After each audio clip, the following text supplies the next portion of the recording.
ever looked at the world and wondered, why do the worst people always seem to rise?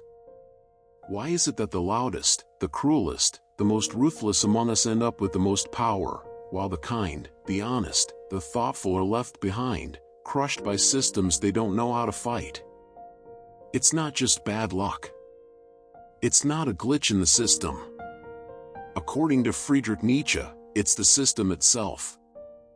For Nietzsche, power was never about justice. It was never about truth. It was about will, the raw, unapologetic drive to shape the world, regardless of who gets hurt in the process.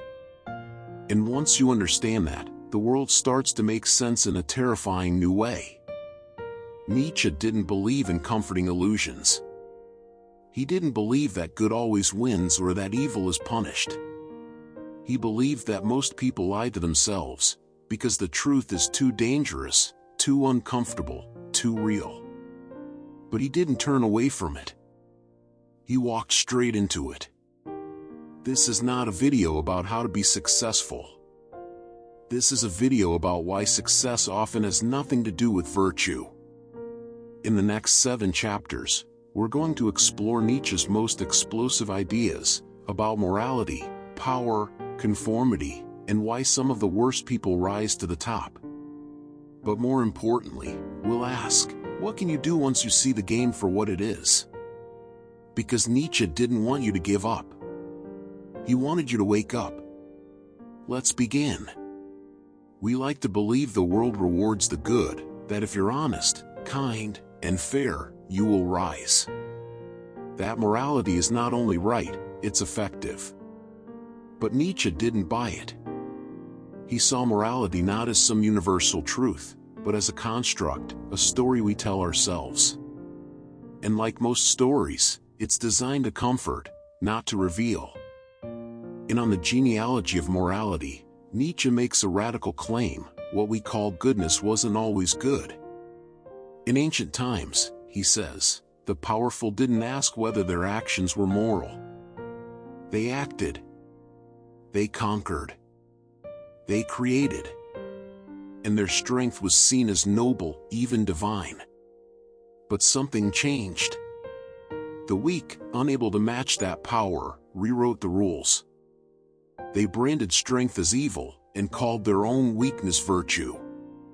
What we now call morality was, according to Nietzsche, born from resentment, not from truth, but from revenge. This doesn't mean kindness is meaningless or that cruelty is justified. Nietzsche's point is deeper: power does not care about your values. The world does not hand out justice like a school teacher with gold stars.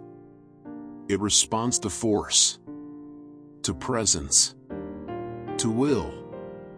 And often, those who play the moral game get outplayed by those who know it's a game. It's a harsh truth, but Nietzsche believed that facing it was the first step toward freedom. Because as long as you believe morality will protect you, you're vulnerable. You're living in a fantasy that leaves you exposed. Power doesn't ask who deserves to win. It simply asks, who has the will to take what they want? And until you understand that, Nietzsche warns, you'll keep mistaking virtue for strength, and wonder why the world keeps rewarding the opposite. To understand Nietzsche's view of power, you have to understand the 2 kinds of morality he believed shaped human history: not good and evil, but master and slave. Master morality was the morality of the strong. It was rooted in action, in pride, in the joy of being alive.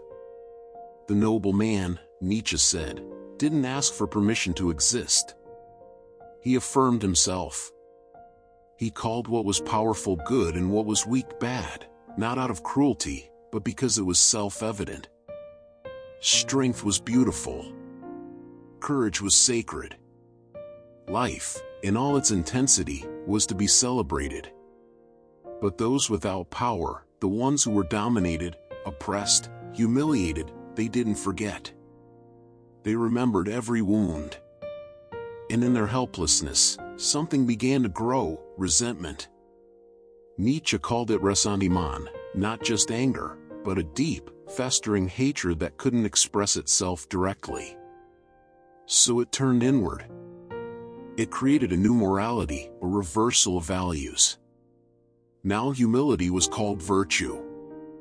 Obedience became holiness. Weakness was sanctified. And power became a sin. This was not a passive shift. It was a revolution, a quiet one. Those who couldn't win by strength learned to win by shame. They moralized the very traits they lacked, and condemned those who had them. Over time, slave morality won. It shaped religion, politics, even culture. And most people, Nietzsche believed, don't realize they've inherited a value system born not from truth, but from bitterness. It was an evil that corrupted the world. It was envy, disguised as morality. And Nietzsche's warning was clear: if you don't examine the roots of your values, you may end up living by the ethics of those who resented life, and punished anyone who dared to rise above it. Nietzsche didn't just criticize morality. He questioned the very nature of society. And what he saw disturbed him. Beneath the surface of every culture, every nation, every institution, he sensed something primal: the fear of the individual who dares to rise above the rest.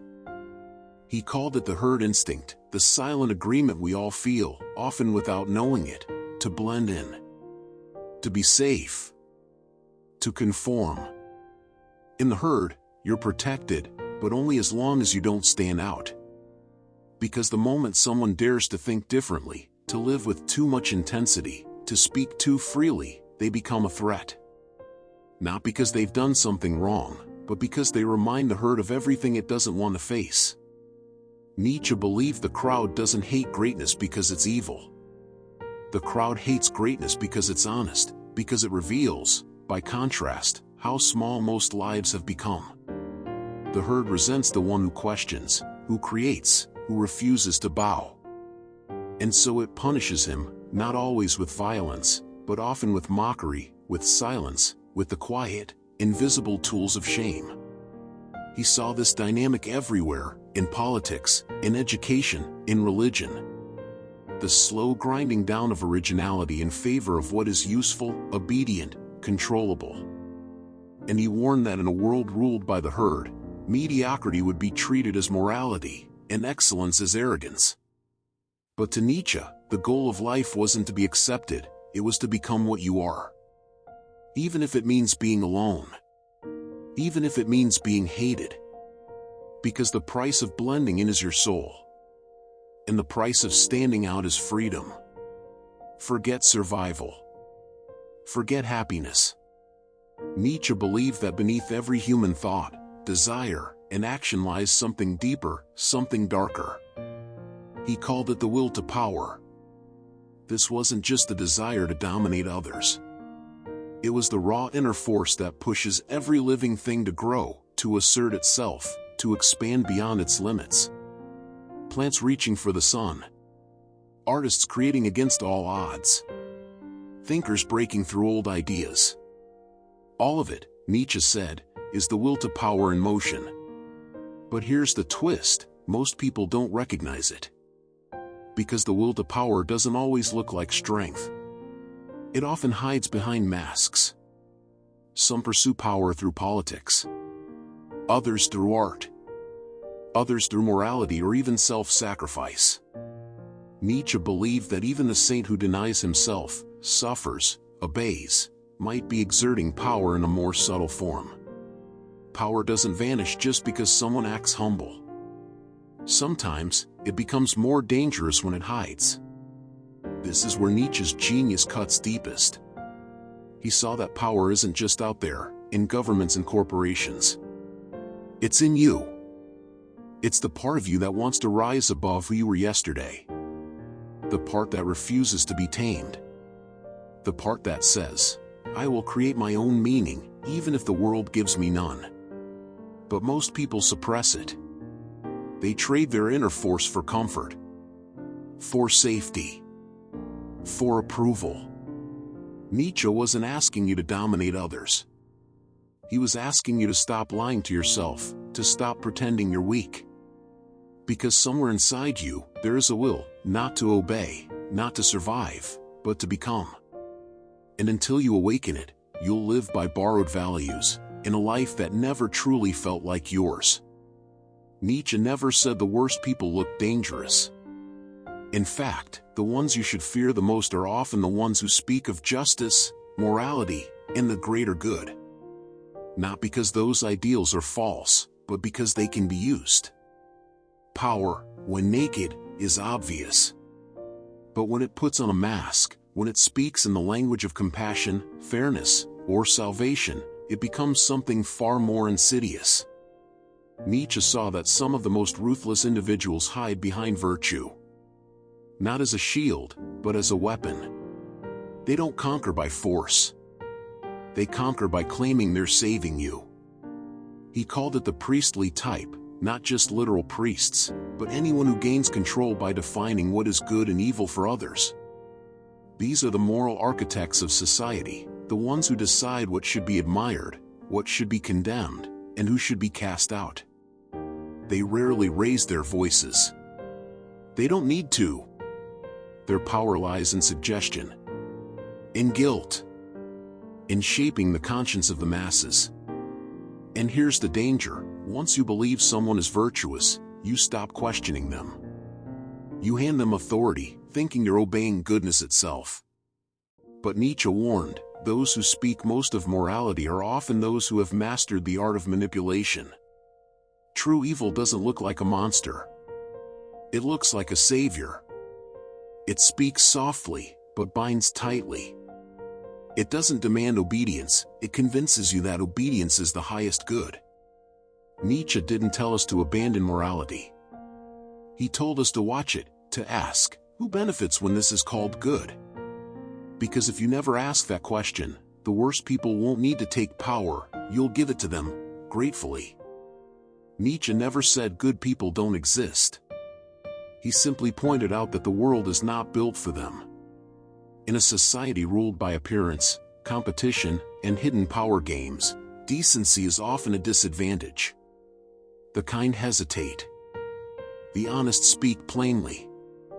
The thoughtful question themselves, while others move forward without doubt. And in a world that rewards aggression, confidence, and manipulation, these qualities can become a quiet curse. The good carry weight others don't. They feel guilt where others feel strategy. They think about consequences long after the moment has passed. And worst of all, they believe in fairness, even when everything around them proves otherwise. Nietzsche saw this clearly. Goodness, in its purest form, is not weak, but it is exposed. It stands without armor, in a world made of knives. That's why decent people often get crushed, not because they lack strength, but because they refuse to become what the world demands in order to win. They won't betray themselves. They won't fake conviction. They won't climb over others just to reach the top. And so they fall behind, or worse, they lose faith. Nietzsche didn't mock these people. He respected them. But he refused to lie to them. He refused to tell them that virtue alone would protect them, because it won't. If you want to remain good in a world that rewards the opposite, you must first understand the cost. You must stop expecting the world to play fair. Only then can you decide, consciously, what you are willing to lose in order to remain whole. In Nietzsche's eyes, goodness without strength is not enough. But strength without goodness? That's where monsters are born. Nietzsche never wanted you to choose between being good or powerful. He wanted you to transcend the question entirely.